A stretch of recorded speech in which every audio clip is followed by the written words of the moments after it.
সকাল সকাল মা এটা আমাকে কি বানিয়ে খাওয়ালো। হ্যালো বন্ধুরা, আমি প্রীতম, তোমাদের সকলকে 50 ডে ডেইলি ব্লগ চ্যালেঞ্জের ডে 6-এ স্বাগতম। সকালবেলা দোকান খুলে একটু হালকা করে কফিতে চুমুক দিচ্ছিলাম, আর তার কিছুক্ষণ পরেই মা আমাকে এই খাবারটা দিয়ে গেল। কিন্তু এই খাবারটা অ্যাকচুয়ালি কি বানিয়েছিল তোমরা যদি কেউ বুঝতে পারো তাহলে আমাকে অবশ্যই কমেন্ট বক্সে জানিও। তারপর দুপুরবেলা ভাত দিতে হাঁটতে যাচ্ছিলাম আমাদের বড় দোকানের দিকে। রাস্তায় উঠে দেখলাম চারিদিকে ফুটপাত ভেঙে পাইপ লাগানোর কাজ চলছে।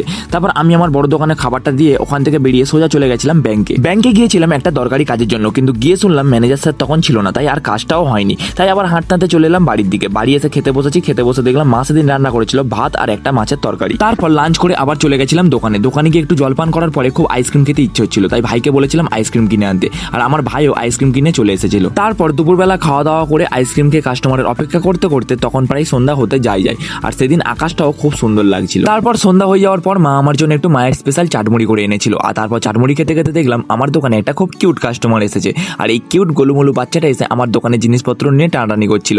লাস্টে আবার একটা মুচকি হেসে দিয়ে চলে গেল। তারপর টিফিন করার পরে মা আমার জন্য করে এনেছিল আমার ফেভারিট ব্ল্যাক কফি। এরকম মা থাকলে আর কি চাই জীবনে। তারপর কফি খেয়ে দোকানদারি করতে করতে আমার দোকান বন্ধ করার সময় হয়ে গেছিল। আর আজকের মতো এখানেই ব্লগটা শেষ করছি। দেখা হচ্ছে আবার কাল। Till then, by.